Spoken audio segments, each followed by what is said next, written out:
Hi everyone and welcome back to my channel.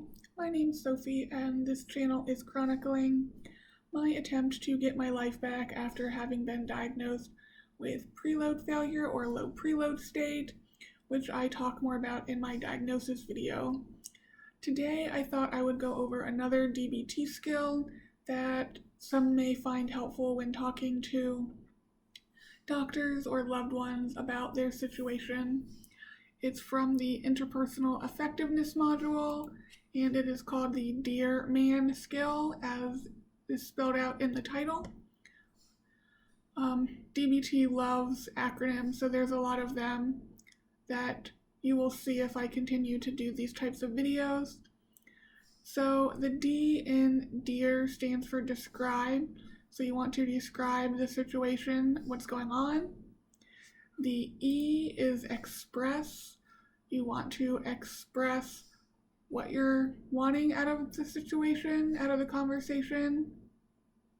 And you want to make sure you're using I statements and not you, so you don't put them immediately on the defensive. Depending on the person, they get defensive all on their own.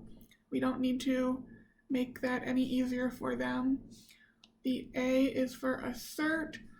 So when you're asking, you want to make sure that you're asking in an assertive way. You're not hemming and hawing. You're not, well, if you could, maybe, possibly. No, you just want to come out and ask for what you want.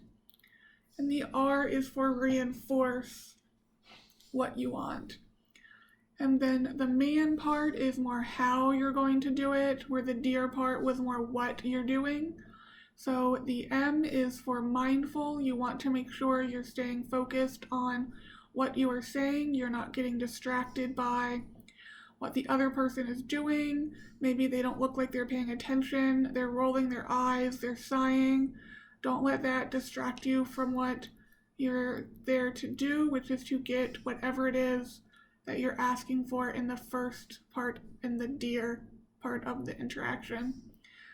The A is for appear confident. You don't want to be fiddling with your nails, your hair, your pants, a string. You want to be making eye contact. You want to appear confident. And then the N is for negotiate. They may not give you all of what you're asking for. You may have to settle, and that's okay.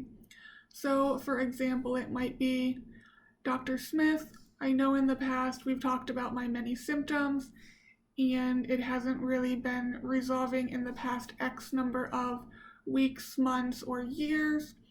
I've noticed there's been some research lately that I think would be handy if we could take a look at it maybe together and see if this would be helpful to me. I would really appreciate it. I know you may not have time to do this research on your own, so I have a little blurb from whatever little article you've brought. Don't bring a full-on 10-page study with you. Bring something small and short that you can quickly relate to him, and just thank him for listening to you and see where that gets you. If you want a specific test, blood work, or even just acknowledgement of your symptoms, ask for it. Ask directly. Dr. Smith, when I say I'm feeling X, Y, and Z, do you believe that I'm really feeling this? Because sometimes I feel like there's a disconnect and you're not really hearing me. So hopefully this will help some of you, even if you have to script it and practice it in front of a mirror so you can say it without stumbling, without having to think about what you're saying, being able to look directly at yourself in the mirror and being confident. It's not easy to do, especially when you've been dismissed a lot or you're not used to being assertive, which I know is one of my things that I definitely need to work on. But this is just a good way to put it all together in a nice little 4 or 5 sentence package to present to your doctor or loved one if they have been giving you a hard time also. That is going to be it for this video. I hope that you were able to get something out of it and this helps you in your conversations with your doctors. And I will see you guys in the next video. Bye!